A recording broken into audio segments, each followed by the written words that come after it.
Granted, students typically pay around $900 to $1,000 if sharing a room with another individual per month, but this doesn't include other general bills, family needs, transportation costs, grocery and food costs, and, I forgot, self-enjoyment.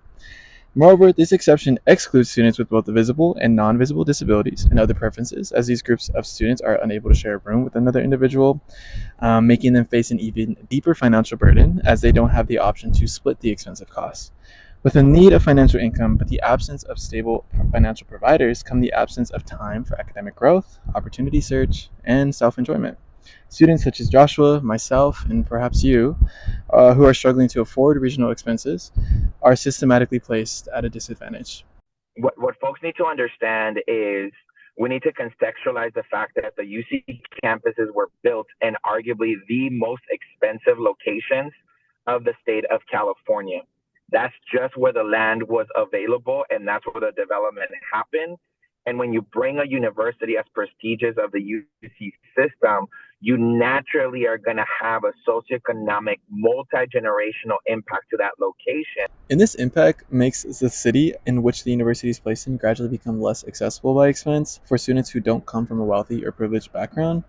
This creates an inequitable distribution of education among students based on their socioeconomic background.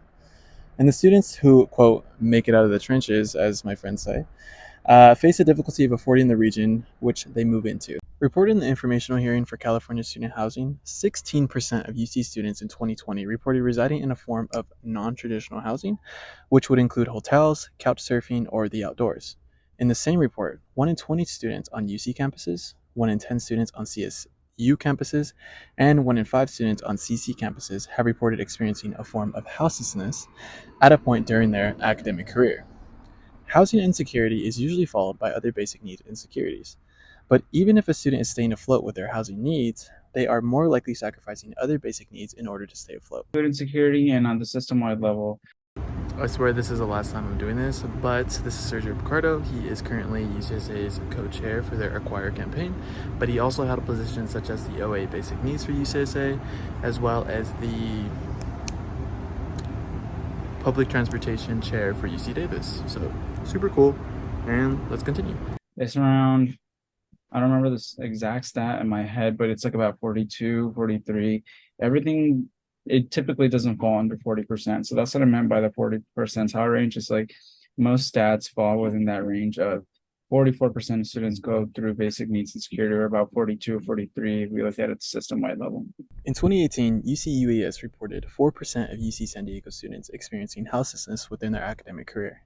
This percentage jumped to 8% in 2022. There was a 4% increase.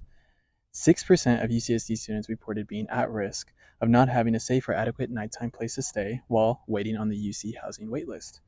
And 10% of UCSD students reported sleeping in a location such as a university public space, hotel or Airbnb, homeless shelter, the outdoors, or a closed area that is not meant for human habitation, such as a vehicle, living room, or closet.